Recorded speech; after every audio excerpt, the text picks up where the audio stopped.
So I want to go over some tips for drivers that have been deactivated. Firstly, it is super important that you send us the right name, the right email, and the right phone number on the account. For example, these are a lot of letters that have come back from Lyft. Lyft is actually pretty good about communicating. Uber, not so much. And Uber then has to suffer the consequences that we have the drivers file the claims in small claims court. Lyft is saving a lot of money because they want these cases resolved. Uber is reactivating several drivers, but they're also pushing back or not even replying on other drivers because they think they have a strong case. So we have to push a little bit harder. And also for my European friends, right? You have the same procedures in Europe. With specific small claims procedures, right? You can go here. I'm going to leave the link for you to all your countries. We are fighting for drivers in England. We are fighting for drivers in Sweden. We are fighting for drivers in Germany, right? Remember, the headquarters are in San Francisco. They have all the information. So when our letters are sent out, there are a set of procedures. And the final procedure for anyone in the United States or abroad is if they do not want to listen, we get you to fill out the forms and file in small claims court. Go after your damages. You have lost money. That's the final step, and that is usually the most powerful negotiation tool. So this guy here, for example, just texted me, and it says, Torsten, you're the man, baby. I was reactivated today. Flex, flex. I will participate in any event. And I think he's talking about the March 17 St. Patrick's Day strike protest in the present and future. Much love. So I said, yeah, I just checked your email and the communication. Yes, they reactivated you. Great news. He says, I'm a big fan from Chicago. Let me know what else I can do. He said, should I still go after my losses? And my reply is no. The goal was to threaten the company with a small claims suit. And if they did not reactivate you, you'd go after your losses. But our threats in this case have worked. So my reply is no, you don't now want to, on top of it, try and go after your money's lost, $2,000 or $3,000. They've given you the account back, right? That's part of our negotiation. So you don't want to jeopardize that then suddenly and then get your account back and then still file a claim. You know, you got to be diplomatic here in negotiating with these companies on getting your account back. And what drivers also need to realize, I mean, there is a lot of back and forth between the companies. I'll read you another one. And this is why it's so vital you get us the right information. It creates so much additional work for us if we have to resubmit your paperwork because you gave us the wrong information. Some drivers go, oh, I gave you the wrong email. I actually created my account with a different email. Well, again, new process. We give them another 10 business days. We have to send out a second submission letter and make the threats all over again with your actual email account. So please, folks,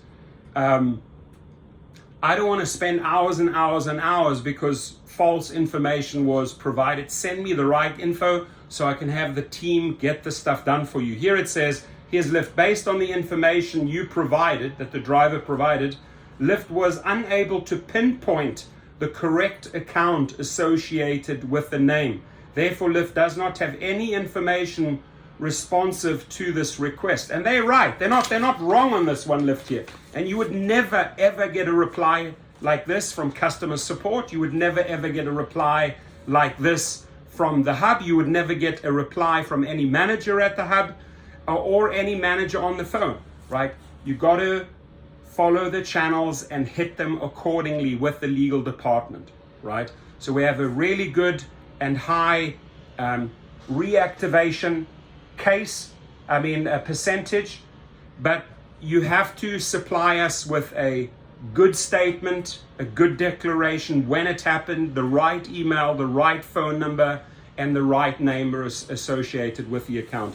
If they believe that they have a strong case, and I'm not going to mention the driver's name on this one, but because of safety reasons, per section 16 of the terms of service, specifically making sexual remarks, blah, blah, blah, they will keep this driver deactivated, right? So it's hard to fight that, especially if they have some evidence, or if there's 2 against 1, or if there were 3 people in the car and they heard it and you're the only person. So yes, we will always try to get you reactivated. Again, you know, you have the very best chance here. It's not a guarantee, but you're going to have the very best chance to get reactivated, because we truly fight, right? I've heard a lot of other people said they've used other services, they never heard back. I mean, we're back and forth with these people all the time in communication and emails, supplying them, updating them. It's a lot of work, folks, right? And make sure your facts are straight and your details are correct. And again, for my brothers and sisters in Europe, you have the very same system in place as in the United States. You can go to small claims. This is one we're working for a client of Gig Rocket in Sweden. Going to follow through now and file in Sweden against Uber, calculate the damages based on weekly earnings, average weekly earnings over the last 6-12 months, multiplied by the times of weeks that Uber has kept this driver deactivated. And your damages can easily, here in the United States, be up to $10,000. You know, some states, I believe like Arizona, they'll only allow you to put a $3,500 claim in, right? States like California or New York, it's $10,000. So if need be, we will get you to file those small claims court forms and get your damages, and put relentless pressure or additional pressure on the companies until they communicate and say, hey, you know what? You can drive again.